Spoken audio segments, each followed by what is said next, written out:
Saudara Ketua KPK Firly Bahuri mengaku tidak bisa memenuhi panggilan polisi untuk diperiksa lagi dalam kasus dugaan pemerasan oleh pimpinan KPK terhadap mantan Menteri Pertanian. Apakah ini upaya untuk mengulur-ngulur pengungkapan kasus ini karena hingga kini belum ada tersangka? Kami akan membahas bersama Wakil Ketua KPK 2015-2019 Saud Situmorang. Pak Saud, selamat malam. Halo, selamat malam. Ada juga pakar hukum pidana Universitas Jenderal Sudirman, Prof. Hipnu Nugroho. Prof, selamat malam Prof. Selamat malam, Mbak. Selamat malam, Pak Saud. Selamat malam, Pak Prof. Saya ke Pak Saud dulu. Pak Saud, Pak Firly berhalangan hadir untuk diperiksa besok. Respon Anda, Pak Saud? Ya, agak menarik ya karena alasannya katanya ada tour bus KPK ya. Itu di dalam bus yang tour itu kalau dia ada di situ ya, itu di dalam bus itu ada sejumlah peralatan, penjelasan, bahkan edukasi, dan biasanya itu kan anak-anak SMP, SMA, yang kuliah, itu kita ajar-ajari dengan ada komputer di dalamnya. Itu ngajarin mereka anti korupsi, integritas. Saya sedang membayangkan kalau yang bersangkutan ada di situ, terus kemudian anak-anak baca berita gitu. Iya kan? Saya bayangkan yang bersangkutan ada di situ ngejelasin bahwa kamu harus jujur, peduli, mandiri, tanggung jawab, berani, sederhana, bla bla bla bla bla bla. Kami punya paket ini, kami bikin dongeng ini. Kan di situ ada berupa perangkat-perangkat di dalam bus itu. Saya nggak membayangkan anak-anak itu ngelihat dia terus ngelihat berita hari ini, gimana ya perasaannya gitu. Saya bingung deh. Oke, Pak Saud, Anda kan salah satu orang yang diperiksa sebagai saksi dalam kasus ini, betul ya? Iya, sebagai saksi ahli begitu. Ya, jadi menurut Anda apa yang kemudian menyulitkan pihak kepolisian sehingga sampai saat ini masih belum ada tersangkanya?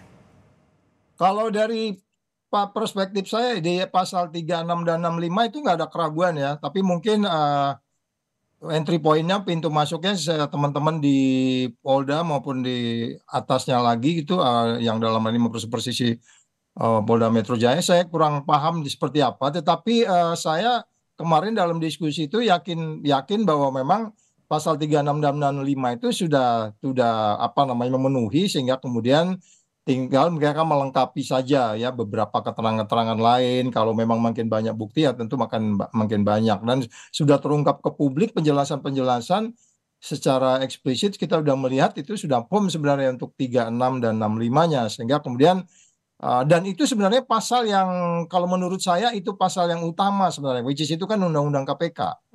Jadi itu yang harus didahulukan sebenarnya. Dari kalau tidak didahulukan, malah prioritasnya tadi naik bus, menjelasin kepada publik, pada bagian lain itu kan sebenarnya membuat risiko citra KPK ini semakin terpuruk. Oleh sebab itu kita berharap bagaimana caranya penyidik besok sudah bisa menyimpulkan apa yang harus diambil tindakannya, sehingga ini nggak menjadi menimbulkan sesuatu yang menimbulkan ketidakpastian, tidak adil juga gitu ya. Dan KPK jadi kesannya apakah mereka menimbulkan manfaat kalau memang mereka di depan anak-anak bicara integritas dan seterusnya, pada bagian lain dirinya sendiri bermasalah. Jadi makin ruwet kasus ini, Mbak. Oke, Prof, saya ke Prof Hipnu. Jadi kalau tanpa kehadiran Firly besok diperiksa di pihak kepolisian, apakah kemudian polisi tetap bisa menetapkan tersangka?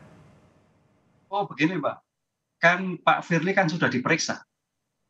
Jadi pemeriksaan yang besok itu sebetulnya hanya pemeriksaan ulangan. Sehingga kalau kita berpijak pada konsep apa itu penyidikan, serangkaian tindakan penyidik untuk mengumpulkan barang bukti guna menentukan tersangka, kan barang bukti sudah diperiksa semua. ACD sudah diperiksa, saksi sudah diperiksa, tadi ada 50.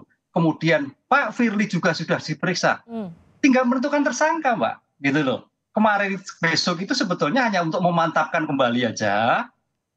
Bayangan kami Mbak, besok dimantapkan, datang, hadir, langsung ditetapkan tersangka, langsung sebagai upaya paksa. Itu lebih bagus, kan itu loh. Tapi tampaknya mungkin disinilah dalam ilmu kriminalistik, Mbak.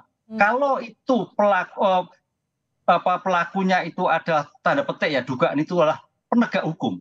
Dengan penegak hukum, ini adalah adu strategi. Adu strategi, kira-kira yang mana yang pas? Pak Firly bukan suatu yang gampang, beliau adalah penegak hukum. Sehingga konsep mulur-mulur ini juga bagian dari strategi beliau. Jadi, kan jadi menurut Prof ini adalah strategi mengulur-ngulur waktu begitu? Iyalah, sekarang pertanyaan tadi Pak Saud, kan di sana itu kan hanya acara road bus di Purwokerto juga pernah waktu itu Pak Saud. Kan cukup diputi, kan wakil yang lain yang ada. Kenapa tidak beliau sendiri yang hadir sebagai asas integritas yang baik, bertanggung jawab yang baik, hadir dalam rangka untuk bertanggung jawab ini kan harus begitu. Kan di sana banyak di KPK, atau deputi juga bisa ada. Kan gitu. Jadi alasan ini saya kira alasan-alasan yang strategi, sehingga Polda pun juga harus betul-betul hati-hati, jangan sampai ini menjadikan suatu melebar kemana-mana. Prof, dulu pernah ada kasus cicak versus buaya, ini jilid kedua atau dengan versi yang berbeda? Versi berbeda, Mbak. Karena saya katakan tadi, penegak hukum dengan penegak hukum. Nah, oleh karena itu di sini saya kira dalam hal seperti ini sebetulnya ini kan bukan penegak hukum, tapi oknum kan begitu, Mbak. Oleh karena itu dalam ini lebih mudah. Kalau dulu kan eranya era tanda petik, masih dalam petik situasi yang tertutup, kan terbuka. Semuanya mendukung. Dengan demikian dalam konsep seperti ini masyarakat mendukung sekali. Apalagi tadi Pak Saud katakan, ini besok itu dalam rangka anti korupsi dunia. Seandainya kita berpikir jelek, Pak Saud itu sebagai tersangka, ini suatu luar biasa prestasi Polri menentukan seseorang dihenti anti korupsi, seorang pimpinan anti korupsi sebagai pelaku dugaan korupsi. Oke, saya ke Pak Saud. Pak Saud, kalau menurut versinya salah satu jubir KPK, Pak Firly itu izin tidak memenuhi panggilan polisi, beda dengan mangkir. Gimana Anda melihat dua hal ini?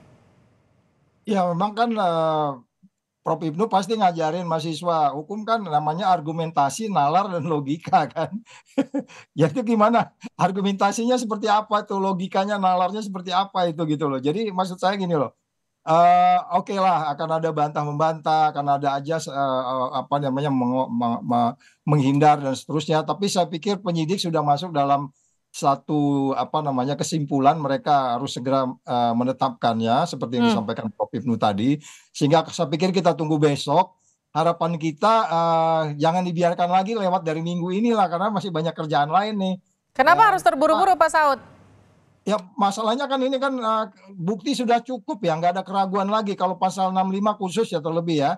Dan itu yang sangat dikhawatir di dalam Undang-Undang KPK itu, kenapa sampai itu dibuat pasal 35 dan 65 itu. Nah itu adalah mahkotanya, marwahnya, dan itulah hidupnya. Itulah cara kita menghindari konflik kepentingan, which is sudah terbukti itu dilanggar, dan itu sering terjadi di periode ini. Kan sebelumnya juga pimpinan ada itu malah nelpon, file kamu ada di meja saya, itu kan yang pimpinan sebelumnya. Sehingga ini perlu pembelajaran betul yang menurut saya kita berharap Polri POM di situ, karena memang sekarang KPK nggak bisa menyelesaikan persoalannya sendiri, dewasanya seperti itu, ya kita berharap Polri men-tune up. Ini kan kita lihat kepentingan secara keseluruhan, jadi jangan ada ibu pakai ibu juga.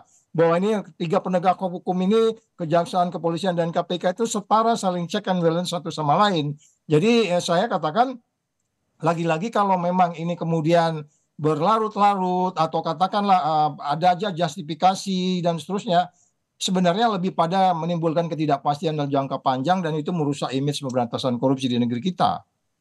Oke, Prof, apa yang terjadi kalau Ketua KPK jadi tersangka? Dugaan gratifikasi bahkan. Pertama, IPK-nya selalu anjlok. Yang kemarin aja nilainya sudah berapa? 34, mungkin bisa turun lagi. 340 bisa turun lagi. Ini yang jadi masalah. Satu. Kedua, asas kepercayaan terhadap teman-teman pencegahan. Teman-teman pencegahan di ACLC. Karena apa? Role model KPK, namanya ketua, wakil ketua itu sebagai acuan, sebagai role model.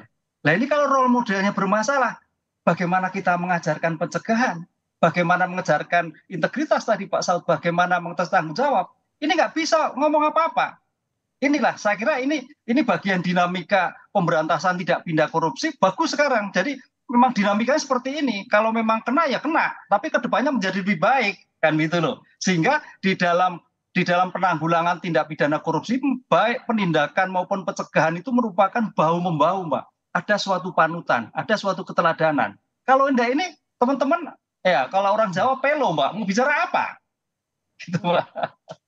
Oke, terima kasih Prof. Hipnu, terima kasih juga Pak Saud. Kita akan nantikan seperti apa kemudian hasil penyidikan lebih lanjut dari pihak kepolisian. Apakah kemudian betul akan ada penetapan tersangka dalam waktu dekat ataupun tidak. Terima kasih.